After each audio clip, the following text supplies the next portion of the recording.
Americans eat too much meat. It was a time when moderation characterized the expectation of the day. Maybe coffee and tea are prohibited because of caffeine. Is caffeine against the word of wisdom then? It isn't cultural.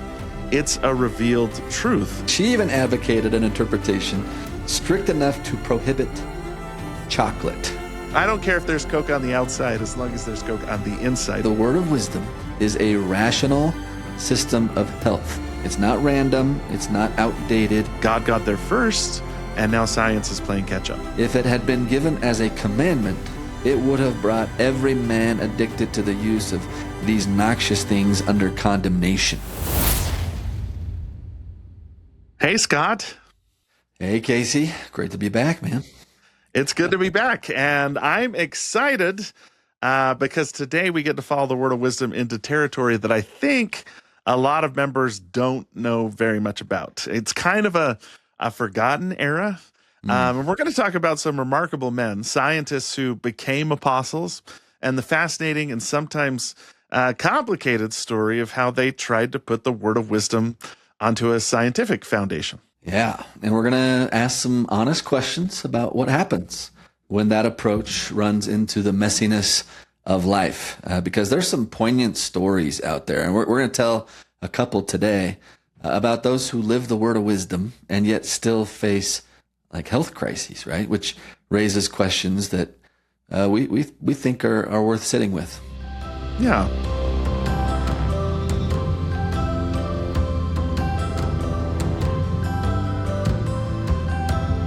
This is the penultimate episode of our series, so we probably need to set the stage and make sure everybody's with us before we dive in. So if you've been with us throughout this series, you know, we started at the very beginning. In fact, before the beginning, we did like a prelude to the word of wisdom.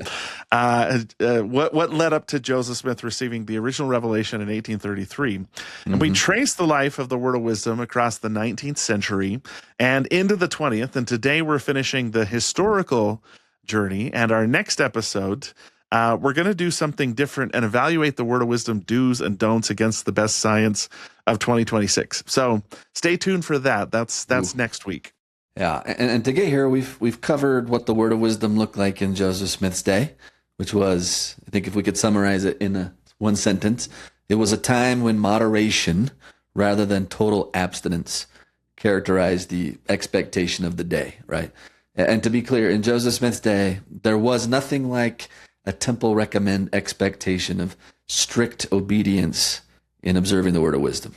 Yeah, and we traced how that spirit of moderation sort of continues in Brigham Young's presidency after the Saints relocate to Utah, and it continued to be the basic expectation right up until the presidency of Joseph F. Smith. Now, to be clear, there were sporadic bursts of calls to complete abstinence from these substances throughout those decades, but there was no temple recommend type standard really until Joseph F. Smith. Yeah, Joseph F. Smith becomes president in 1901, and over the course of his presidency, things started to change significantly, as we talked about last episode. One of the clearest markers is the decision made by the first presidency in 12 during his time to stop using wine in the sacrament. That was a symbolic and practical shift that sort of sent a real message to the saints. And Joseph F. Smith also starts linking word of wisdom observance directly to priesthood office and leadership positions. So if you wanted to, hold a leadership calling to serve in certain capacities, then strict observance would be expected. And then in 1913, he actually gives a statement that I think is one of the most illuminating things, like the most transparent windows into his soul, that I think explains why the word of wisdom evolved the way that it did from that point on. I don't think we shared this last episode, so I want to just put it in right here. Here's what he said, quote, "The reason undoubtedly why the word of wisdom was given as not by commandment or restraint," as that's what D&C 89 verse, I think 2 says, was that at that time, at least, if it had been given as a commandment, it would have brought every man addicted to the use of these noxious things under condemnation. So the Lord was merciful and gave them a chance to overcome before he brought them under the law. Close quote. Yeah. That's a remarkable statement.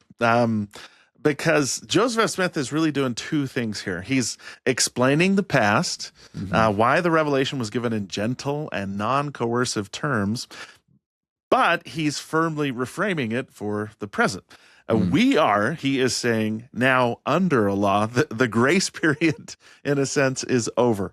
And that interpretation, that the early not by commandment framing was a concession to the weakness of the members at the time, not a permanent feature of the revelation. Okay, that interpretation is now going to drive everything that follows. Yes, because right after Joseph F. Smith comes Heber J. Grant, and we talked about how it was under his leadership where our modern observance of the word of wisdom gets its current shape, its current trajectory. Yeah, we tracked how Heber J. Grant didn't just teach the word of wisdom. He was personally and passionately invested in it at a cultural level. He was deeply involved in the prohibition movement that swept the United States in the 1910s, for example, which culminated in the 18th Amendment, by the way. And he also saw the word of wisdom as sort of continuous with this broader social reform movement, not separate from it, actually. Yeah.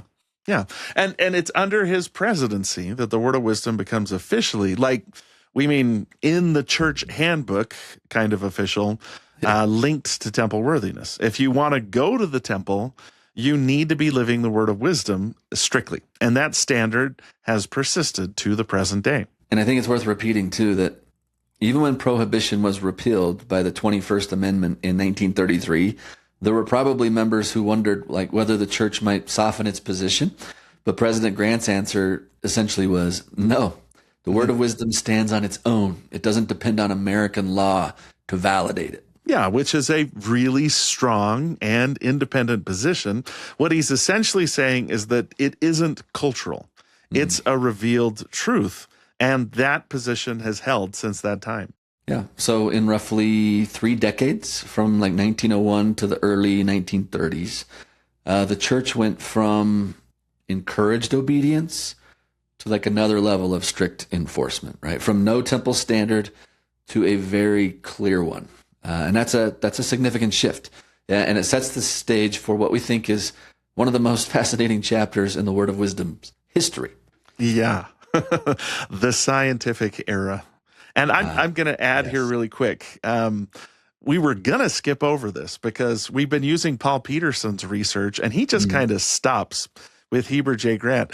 But there is so much interesting stuff happening during this era. And some of the work we've done in past series with Lisa Tate really reframed this for me and helped me see it through new eyes, even though I've been studying this era for pretty much my whole academic career. Yeah, and big shout out to Casey Griffiths for putting together a great outline. And you wrote the biography on one of the science apostles, going to call him that, a science apostle, of this era that we're going to highlight today, Joseph F. Merrill.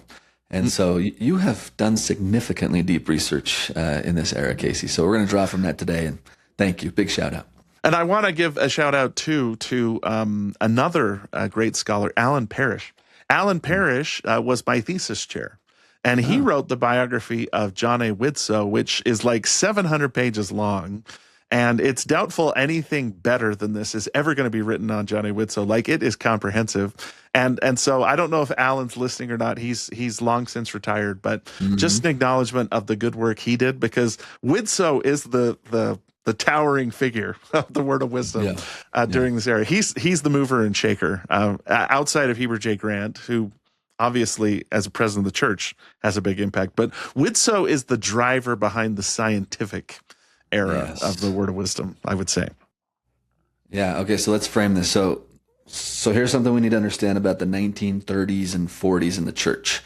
This is the era when a couple of men in senior leadership positions in the church are serious, credentialed scientists. John A. Widtsoe, as you mentioned, who holds a doctorate from the University of Göttingen, I don't know if I'm saying that right, which is one of the leading scientific institutions in the world at the time. He was a chemist. He was an agronomist. He's a university president, actually, as well. University of Utah, correct? Is it the University of Utah? Mm-hmm. Yeah, he was president of the university. I think he was president of the U when he was called into the 12, actually. Yeah. And so then he's called into the quorum of the 12 apostles with trailing all of this academic, scientific credentials, bringing that to the apostleship. So that's going to come into play today.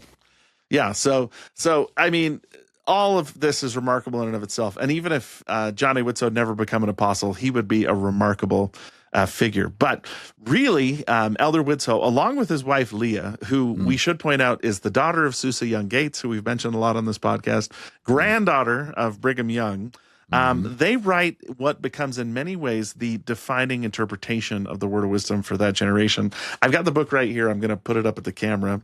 It's called The Word of Wisdom, A Modern Interpretation, which is published in 1937, and it later becomes an official course of study for the church. So this is something you could be studying in Relief Society or Elders Quorum or whatever as part of your official curriculum from the church. So it's a big deal. Yeah, what an incredible moment in our church history, right? We have an apostle and his wife co-authoring a book that then becomes the study guide, like official church study guide for Priesthood and Relief Society. Like, that is awesome. And this book was sort of framed as like the place where Scripture meets science, right? It's sometimes feels like your doctor and your bishop like teamed up a nutrition guide. Like it's really a nice overlap of both. Yeah, that's exactly what it feels like. It does talk about revelation, but most of it is filled with scientific research. So what's the core argument, Scott, of the book? What's the main thing that it says? Yeah, you held up your copy to the camera. I've been perusing my copy. I have 2 copies for some reason. I don't know. I think I inherited one from my grandma and found one at the DI. But the core argument is this, that basically the Word of Wisdom is a rational system of health. That's important. It's not random. It's not outdated. It's not merely symbolic, but it's actually rational.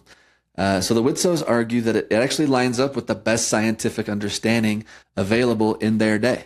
And that as science progresses, they assume that it would keep confirming the wisdom of the Word of Wisdom. So in their view, science and religion are not in conflict here. They're more like 2 witnesses telling the same story. Is that a fair summary? Yeah. And I mean, they flip the emphasis in a way that I find really interesting. Now, most people think of the Word of Wisdom primarily in terms of what you don't do. You don't use alcohol, no tobacco, no coffee, no tea. But the Widtsoes say, actually, the Word of Wisdom is mostly about what you should be eating. Grains is a staple, fruits and vegetables, herbs, meat, but moderately. And the focus is on building a healthy, balanced diet, not just avoiding a few substances. Yeah, it's a pretty positive vision, right? It's not just a list of prohibitions. And underlying all of it is what could be called like the law of the physical body, meaning like if you feed it the right things, then it will thrive. Feed it the wrong things, and it starts to break down. So it's a simple sort of cause and effect theory, but with genuine spiritual implications. So for the Widtsoes, taking care of your body wasn't just good advice. It's like a religious responsibility. And one of their boldest claims is this, the fact that the Word of Wisdom aligns so well with modern science is not a coincidence. For them, it's evidence that the revelation is divine, that it was given before science fully understood why it works. God got there first, and now science is playing catch up. Which is an attractive argument, right? And it clearly resonated. The book is endorsed by the church and used as an official priesthood and Relief Society study manual in the 1930s. Like that's as high praise as you can get officially, right? And so for a generation of Latter-day Saints, this book shaped how they thought about the Word of Wisdom. That's significant. Yeah. And John and Leah are the leading lights here, but Widtsoe is not by himself. Another apostle was his colleague Joseph F. Merrill, who was also a trained scientist. He's also a member of the 12, and he was equally enthusiastic about this approach. In fact, one scholar has described an address Elder Merrill gave in April 1948 in General Conference. And this talk is titled "Eat Meat Sparingly," and this scholar described it as, quote, "the most vegetarian address ever given in an LDS General Conference." What a distinctive honor. And I mean, it really is the most vegetarian address ever given in a general conference. Here's an excerpt. And honestly, if you read this entire talk, it reads more like a scholarly article than a devotional address. For instance, Elder Merrill starts out quoting the word of wisdom. He says, quote, "Now I read again the words of the revelation to the prophet. Meats are to be used sparingly. And it is pleasing unto me that they should not be used only in times of winter or of cold or famine." Then he goes, "Latter-day Saints, why should you complain of the scarcity or high price of flesh foods?" And we should point out, this is immediately post-World War II. There was a little bit of scarcity when it came to this stuff. He said, "Have you not known that in any case you should eat them sparingly? The Lord told you so. I have quoted from some of the highest authorities in the world to the effect that they are not essential to your physical well-being. But Americans did not know this until God revealed it to them through his prophet, Joseph Smith." There it is, right? God got there first. Science is playing catch up, right? It's a consistent theme in this era. Yeah, and then he goes on, and this is the sciencey part of the address. He said, "And now I sum up. Proteins are the building materials of the body, which for the average adult is about 10% of food intake. More than this should be avoided. Meat is the richest source of proteins, but sizable amounts are found in the excellent foods, eggs, milk, cheese, bean, nuts, wheat, and more or less in other cereals, vegetables, and fruits. Americans eat too much meat, a non-essential in human diet, because all the proteins needed are available in the other foods just named. May the Lord help us to accept and live by every word he gives to us by the mouths of his holy prophets. I pray in the name of Jesus Christ. Amen." So that is a nutrition lecture with an amen at the end, it sounds like. Yeah, which honestly is kind of great. But I want to pause on why this approach is so attractive in this particular era. You see, in the early 20th century, a lot of Latter-day Saints were very aware that the church carried a kind of stigma in American culture. There were lingering associations with polygamy, with frontier religion, and things that could be characterized as superstitious or even backward. And they understandably didn't want to be thought of as backward and weird. Okay, so tying the word of wisdom to cutting edge science was sort of a way of saying, no, actually, we're progressive, right? This is a progressive, rational faith. The revelation Joseph received on health back in 1833 aligns with what the best scientists of our day are discovering. Something like that, right? We're not behind modernity. We're actually ahead of it. Right. And to that point, Elder Widtsoe even wrote a separate book making this argument in the broader context. I have this book right here.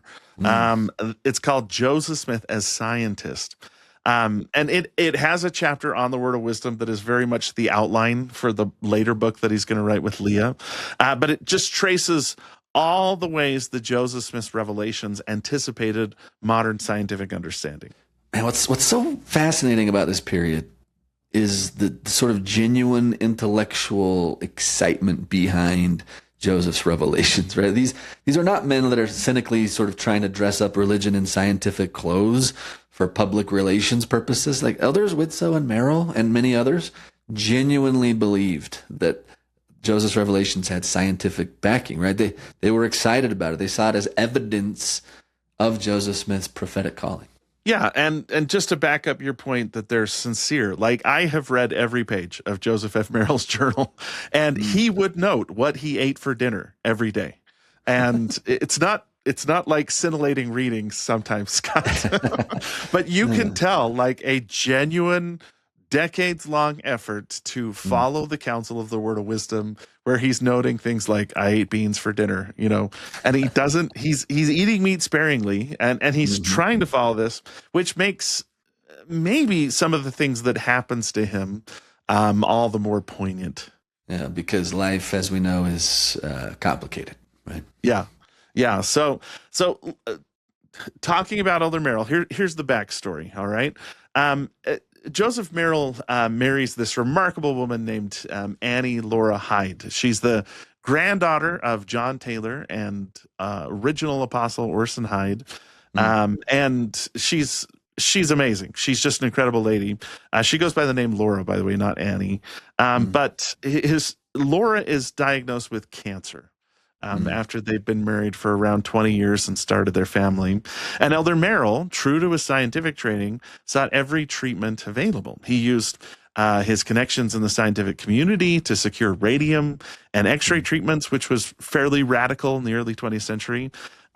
He did everything he knew how to do, and she dies anyway. And he's left a widower with 6 children, ranging in ages from 2 to 18.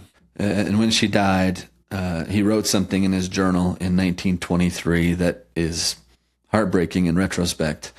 Here's what he wrote, quote, "Had we understood and observed well the principles of nutrition, I think Laura might still be with me.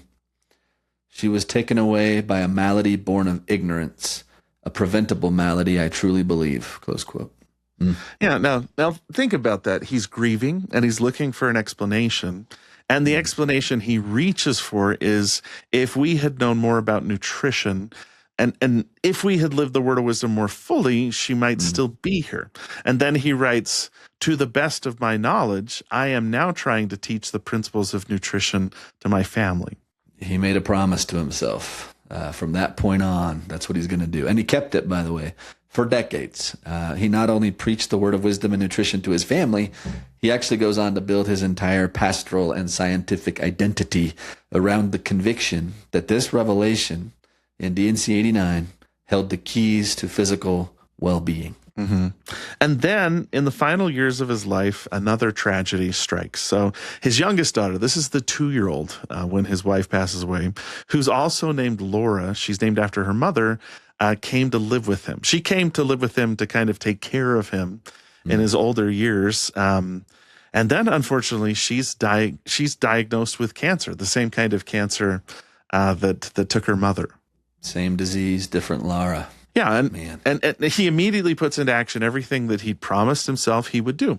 Every nutritional principle he'd ever preached, every new drug reported in newspapers, fasting, holistic treatments, everything that he can think of. And then as Laura's condition worsened over the ensuing months, Elder Merrill struggled to know how to save her. Here's what he recorded in his journal. "She has been to doctors and nurses who offer her no hope or relief. Seemingly faith alone can save," close quote. Yeah, and then later, Laura's condition is only fair, and he writes, "Faith is all that can save her." There's that phrase again. Yeah. So think about this moment. This man who spent his career arguing that the word of wisdom was a rational, scientifically vindicable system of health is sitting at his daughter's bedside, and he writes, "Faith is all that can save her." And Laura passes away on May 11th, 1950. He put in the notes here. And here's what I find remarkable about this. Like her death does not appear to have fundamentally shaken Elder Merrill's faith in the word of wisdom. He mentions it in his final general conference address before his own death in 1952. He never walks back his convictions on this matter, and yet he saw that this couldn't save his daughter or wife. Yeah, and I mean, his conviction is genuinely admirable. It's one of the reasons why I really love the guy. But it also leaves us with a real and honest question that we need to deal with. Yeah. I think the way that I would phrase the question would be just something like this, like the implicit promise embedded in the scientific framing of the word of wisdom seems to be something like this. If you live these principles, you will be protected, right? You will be healthier. You will live longer, right? Something like that. And Elder Merrill, in his grief over his first wife, had made that promise almost explicit, right? He said she died because of ignorance of nutrition. If we had known better, she might have lived, he said, right? Yeah, now almost 30 years later, with all that knowledge in place and all those principles being applied, his daughter dies of the same disease. Yeah, and we got to be careful here because we're not trying to tell this story to undermine the word of wisdom or Elder Merrill's testimony. Obviously not. We are telling this story because it captures something true about the limits of any purely rationalistic framework for practicing the word of wisdom. Yeah. Say a little bit more about that. Well, just what I mean is, like, although the word of wisdom is a revelation, and I believe, and we'll actually support this with data in our next episode, that living the word of wisdom is genuinely good for your health. That's real. But the word of wisdom is not a guarantee. It's not a force field, right? Like people who live the word of wisdom still get cancer. They still get heart disease. They still die.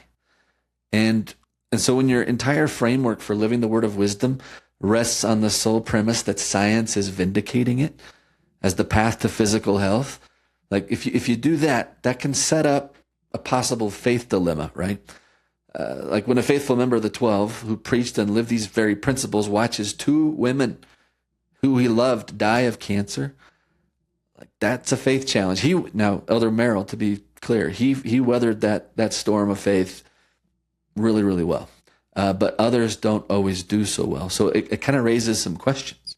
Yeah, it raises some questions, some really hard questions, if we're being honest. Yeah, and I think that's where this scientific approach, as genuinely valuable as it is, needs to be held alongside something else, right? Something that Elder Merrill himself reached for, we saw in those final journal entries. Not science alone, not nutrition alone, but he said faith, trust, not as a last resort, but as the foundation. Yeah, and this is a theme I think we'll come back to. But first, we need to talk about a man who in the ensuing decades had a different take on all of this. A man who I think was quietly doing some important corrective work in this exact era. David O McKay. Yes, David O McKay. Okay, so we've been describing an era in which the word of wisdom is taken extremely seriously. They made it a temple standard. It was being taught as backed by scientific authority. It was preached from the pulpit in, I will say, excruciating nutritional detail. Yeah. And in that environment, you'd naturally get what we might call interpretation creep. People start extending the principles further and further and looking for the inner logic and then following it wherever it might lead. Yeah, and the Widtsoes are an interesting example of this. Like Leah Widtsoe in particular took a pretty rigorous approach. Like she even advocated an interpretation strict enough to prohibit chocolate. Yeah. She said it contained stimulants, and so you can see the logic. Chocolate needs to be out. And I've had students bring this up occasionally, like, hey, if the word of wisdom is against caffeine, why, energy drinks? And I have occasionally had a student say, why chocolate? Chocolate yes. has caffeine. Hot chocolate, I've heard, right? Because hot drinks. That's a double whammy, right? It's hot, which is the devil's temperature. And it's also got chocolate in it, which is caffeinated. So she's like, why shouldn't we avoid hot chocolate? And you can see the logic. Yeah. You can see the logic, right? David O McKay, who later is going to become church president, had a response to Elder Widtsoe when he gently advocated his wife's position on chocolate. President McKay said, "John, do you want to take all the joy out of life?" Perfect response. Yeah. Yeah. And then there's a follow-up story that I like even more. This one comes from the book David O McKay and the Rise of Modern Mormonism, which is by Greg Prince and William Robert Wright. Great book. And I want to be clear that we're stealing from that book. So apparently at a reception that David O McKay attended, the hostess served rum cake. And all the guests, they bring out this rum cake and David O McKay's in the room and all the guests hesitated to see what David O McKay would do. He smacked his lips and he began to eat. And when one guest said, "But President McKay, don't you know that's rum cake?" he just smiled and reminded the guests that the word of wisdom forbade drinking alcohol, not eating it. Remarkable response. That is awesome. That is awesome. Yeah, and here's one more. This is also from Prince and Wright.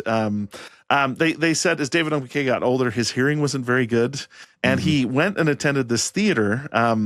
The person attending to him got right down in front of him and said, "President McKay, would you like a drink?" And then he explained, all of our cups say Coca-Cola on them because of our arrangement with Coca-Cola bottling, but we have root beer and we have orange and we have 7-Up. What would you like to drink? And David O McKay looks at him and says, "I don't care what it says on the cup as long as there's a Coke in the cup." He just wanted his Coke. Which, by the way, let me frame this too. There's another story in Parrish's biography of Widtsoe that Widtsoe apparently would walk across the street and get like his lunch and get a soda, and he'd get a root beer. And apparently, according to one of his children, they handed him the root beer in a Coca-Cola cup, just like President David O McKay. And Widtsoe would hand it back and say, "I don't even want to like convey the appearance of evil." Yes. he called Coca-Cola cold coffee on several occasions.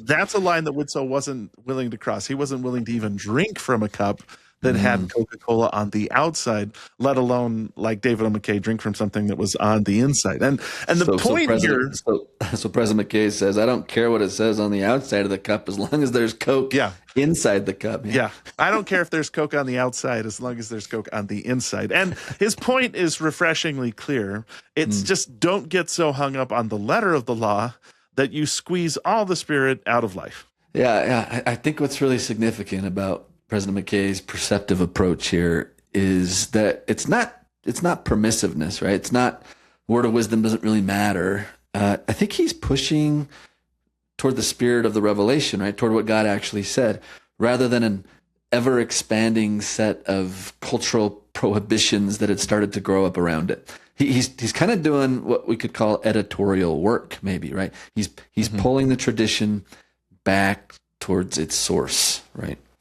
Yeah, and that brings us really to what sort of is the most persistent question, which is the caffeine question. It still kind of looms large in Latter-day Saint culture.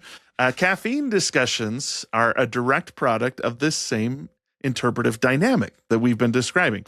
The scientific era gave members a framework, and that framework generated a theory about why coffee and tea were prohibited. And then that theory started expanding in ways that the revelation itself never authorized. Okay, so let's actually dig into this for a couple minutes here. So the caffeine question, Casey. Is caffeine against the word of wisdom then? Well, short answer, no. Long answer, let me explain how we got confused. Okay, go for it. Let's hear it. Okay. So back to the 1833 original revelation. The word of wisdom prohibits alcohol, tobacco, and hot drinks. That's the wording. And early church members gave a pretty clear interpretation of hot drinks, that meant tea and coffee. And that is the interpretation that's always been official. Caffeine is not mentioned. It doesn't even make a cameo appearance in the text of the word of wisdom. Okay, so the revelation identifies specific substances, specific beverages, not a chemical compound in the beverages. No explanation as to why they're prohibited. And that's important, right? Right. But then, and here's where the scientific era becomes very relevant, as an understanding of caffeine as a stimulant grows in the early 20th century, a theory starts to circulate. Maybe coffee and tea are prohibited because of caffeine. And if that's the reason, well, then anything with caffeine should probably be avoided too. A 1918 Church Magazine article even suggested that since Coca-Cola contains caffeine, it should probably be avoided as well. So this is interpretation creep in real time, right? It's the same mechanism we saw with chocolate and the Widtsoes, right? Yeah, exactly. And once the idea gets rolling, it becomes kind of hard to stop. Some church leaders discouraged caffeinated drinks, not as a commandment, but as a wise personal caution. For example, President Heber J. Grant said something to the effect of, "Let Coca-Cola alone. It creates an appetite for itself," which sounds pretty firm. Yeah, but here's the thing, and we should add some nuance here. Later clarification from church leaders made it clear that there's never been an official position against cola drinks. Right? President Grant was expressing his personal view here, a caution rooted in principles he genuinely believed in, but it was his own view. He was not declaring church policy on caffeine, but you can see the logic of how he got there. Yeah, it's easy to trace the line, right? And this is where David O McKay, ordering a Coke while he's at the theater, starts to look like more than a charming anecdote. He's modeling a boundary. He's saying the revelation prohibits coffee and tea. It does not prohibit caffeine as a chemical compound. These are two different claims, and we shouldn't conflate them. Yeah, so that's so good. And by the late 20th century, we should add, the church began issuing more direct clarifications. Official statements consistently emphasized that the only authoritative interpretation of hot drinks has always been tea and coffee, not caffeine, not temperature, not energy drinks generally, just tea and coffee. That's it. And let me point out here, this is where the history kind of catches up to me and you, Scott. Yeah. Do you remember being taught that caffeine was against the word of wisdom, or what was your understanding of that growing up? Yes. And then I did some digging and I tried to find prophets talking about this. And I remember President Kimball, he said, it's not officially against the word of wisdom, but I personally don't drink it. And so as a teenager, I was like, ooh, there's like the unwritten order here. I see, and so I kind of was like, okay, then I won't drink it since President Kimball doesn't drink it, even though it's not technically against the word of wisdom. And I remember wrestling with that as a teenager, but then other people, like I remember Elder Uchtdorf joked about drinking Diet Coke once, and I was like, okay, so maybe it is okay. So, I'm just a teenager just trying to figure all this out. And in my early 20s, like, okay, so where do I stand on this? But yeah, it's definitely, this has caught up to us. Like, this is something that our generation definitely wrestled with. Yeah, and I have two distinct memories. One, my grandma drank Coke every single day. My dad never did.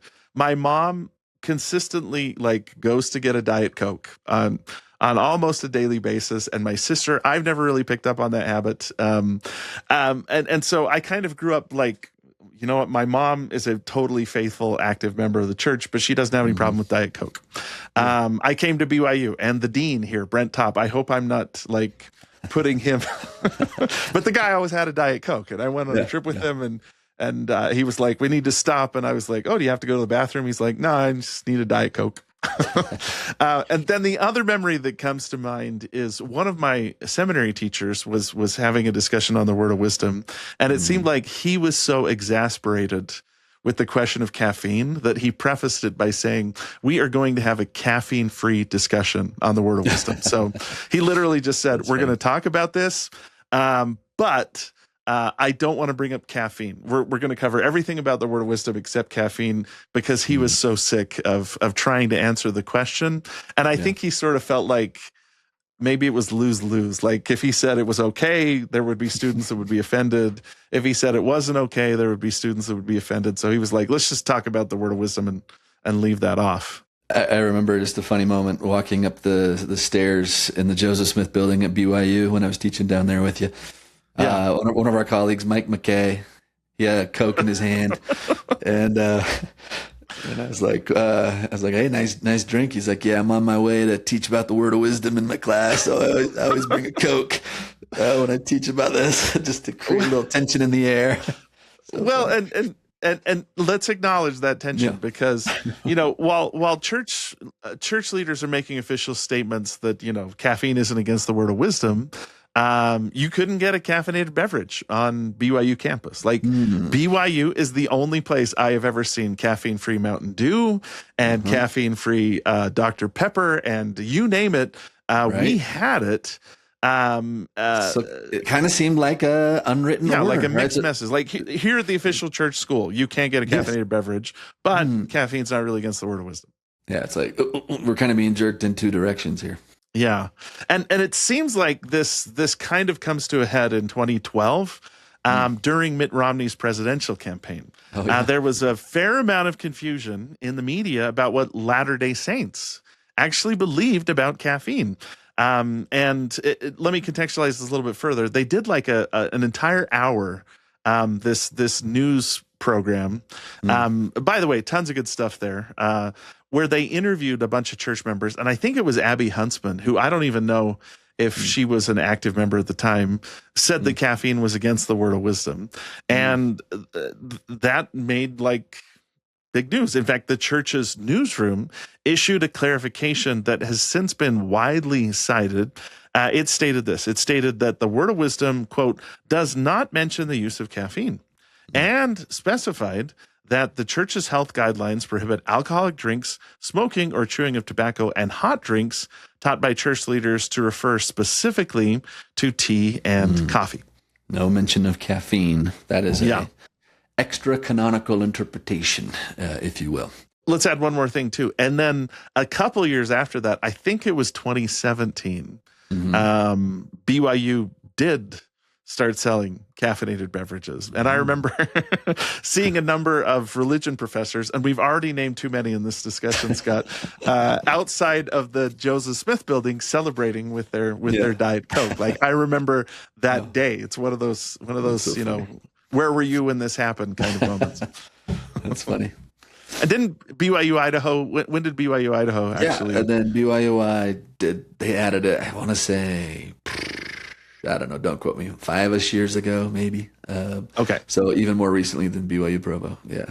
We've always been a little bit more apostate than you guys have been, but it eventually did catch up to you there. And we don't have someone from BYU Hawaii to fill us in on what happened there. But I could walk across campus right now and get a Coke if I wanted to. Wow. And you don't have to comment on whether you have or not, Casey, but I'm not going to. I'm just going to drink my Gatorade. Isn't it so funny that this is still like a criteria by which church members subtly judge each other? It's so funny. And you know what? It's at the time it was a big deal. Like I've mentioned this to you before, but 2017. The reason why I remember it's 2017 is because that's the year that the printer's manuscript sold to the church. And we were doing dialogue with people from Community of Christ, and we hadn't seen them in a little while. When we ran up, the first thing we said was, tell us about the printer's manuscript sale. And the first thing they said to us was, tell us about the end of the ban on caffeine on BYU campus. Yeah. Like, they were just excited that now when they visited BYU, they could drink a Coke and not feel guilty about it. But you and I are still like, so funny, going over this, right? So there's been interesting developments even in the last decade when it comes to this. Yeah, in fact, one of those in 2019, continuing the story, marching forward here.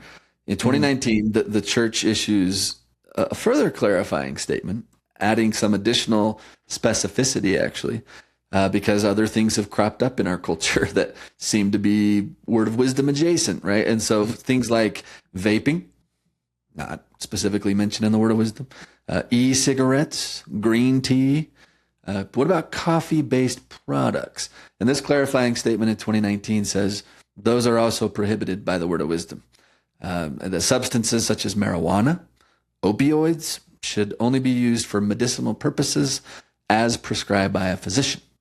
Yeah, so green tea is added, which is significant because it makes clear that the prohibition is not about the temperature. And it's not narrowly limited to just roasted coffee and black tea, but it is also not about caffeine as a category. Yeah. And what I find so fascinating is that the caffeine question really is a perfect case study in how interpretation expands. The revelation sets a foundation. People try to explain the foundation, right, to rationalize it, understandably, in the best sense of that word, right?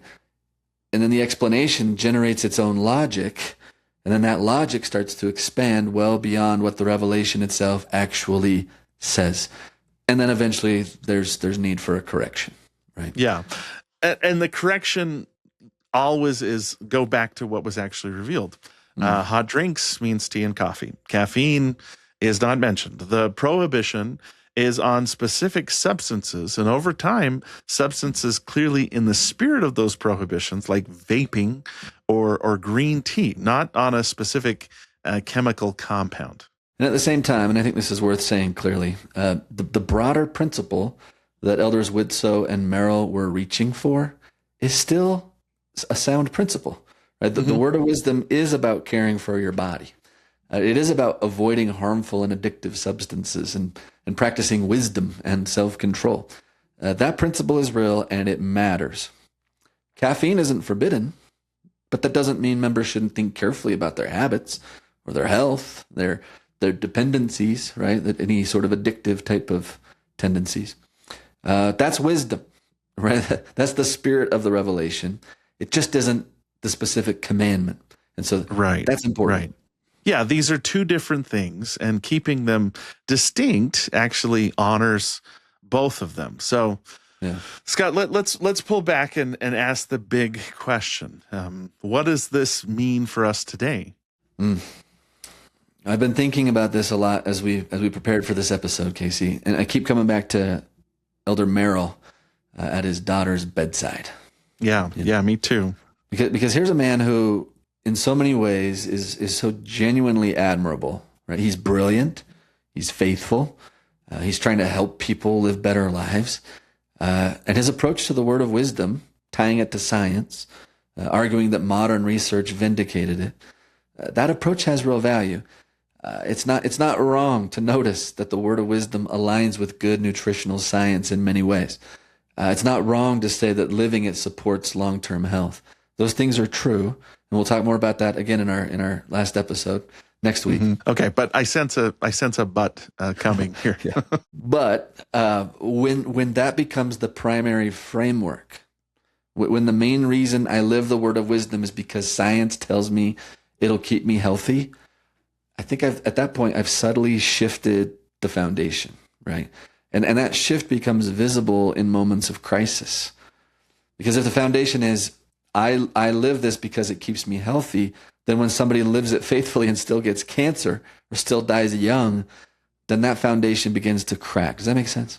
Yeah, that makes sense. And comparatively, if the foundation is I live this because God asked me to, because it is a covenant, and because I trust the giver of the revelation, even when I cannot fully understand the revelation, then Elder Merrill's journal, his entry in his journal, makes a different kind of sense. He's not abandoning his rational framework. Yes. He's simply placing it in its proper relationship to something even more fundamental. Faith is the foundation.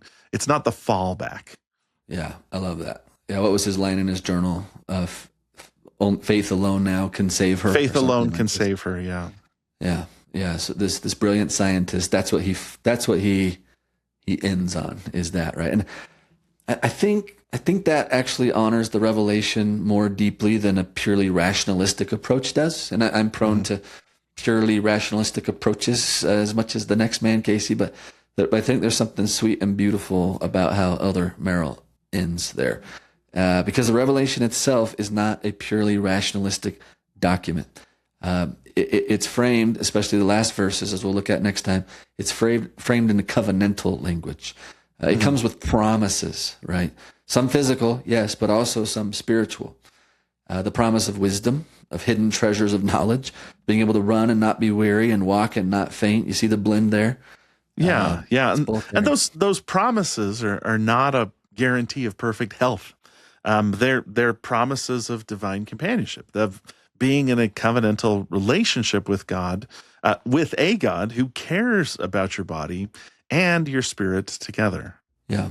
So I like thinking about the word of wisdom not as a force field, but as a covenant, right? Or a covenantal aspect. And covenants are about relationship. They're not about transaction. If I live this, then you make me healthy. Like this, it's covenantal. Yeah, and that's a really important distinction to make. For instance, David O McKay understood that in his own way. He's not undercutting the word of wisdom by eating rum cake at a reception. He was insisting that the covenant meant something specific and should not be inflated into an ever-expanding cultural checklist that had nothing to do with what God actually revealed. He was protecting the covenant by holding it precisely. That's it. That's it exactly for me. Live what God revealed, trust the covenant, let go of the anxiety about every edge case, right? I think that's the spirit of it. Yeah. And I think there's something that's genuinely freeing about that, because the foundation is the covenant rather than the promise of a long life. And you can hold both things that Elder Merrill held. You can say, I believe the word of wisdom is wise and good and divinely inspired. And I also know that faith is all that can ultimately save us. And both of those things can be true at the same time. And maybe the deepest thing in Elder Merrill's story is not the tragedy of it, but that in the end, after a lifetime of preaching the rational case for the word of wisdom, he knew where the foundation actually was. Maybe that's why he didn't crack when his expectations were subverted, right? Like, he still believed in the science. He still believed in the revelation. But he also knew that neither science or even revelation itself was a substitute for trust in God when it didn't make sense, right? Yeah, well said. All right, well, we've covered a lot of ground today, from strict enforcement under Joseph F. Smith and Heber J. Grant to this really interesting era, the scientific era, I think is what we're calling it, of Widtsoe and Merrill, to the faith challenges that arise when a rational framework sort of runs into the reality of suffering, to the clarifying example of David O McKay, to the caffeine question, which it turns out has a fairly clear answer once you go back to what the revelation actually says. Yeah, so all you listening with your Diet Coke, like, drink freely. This does not violate the word of wisdom. But think about your health, okay? Just keep those in tension. Yeah. So next week, our final episode in this series, we're gonna take D&C 89 seriously as a document that makes claims about human health, and we're gonna try to hold it up, provision by provision, against the best science of 2026. We're gonna try this scientific approach, just kind of look at it. Yeah, and some, I hope most of what we find is going to strengthen your faith. Some of it is going to require us to be honest in ways that might feel uncomfortable. And all of it, we think, is going to deepen the way you read and the way you think about and the way you live this revelation. Yeah, so we cannot wait to share that with you.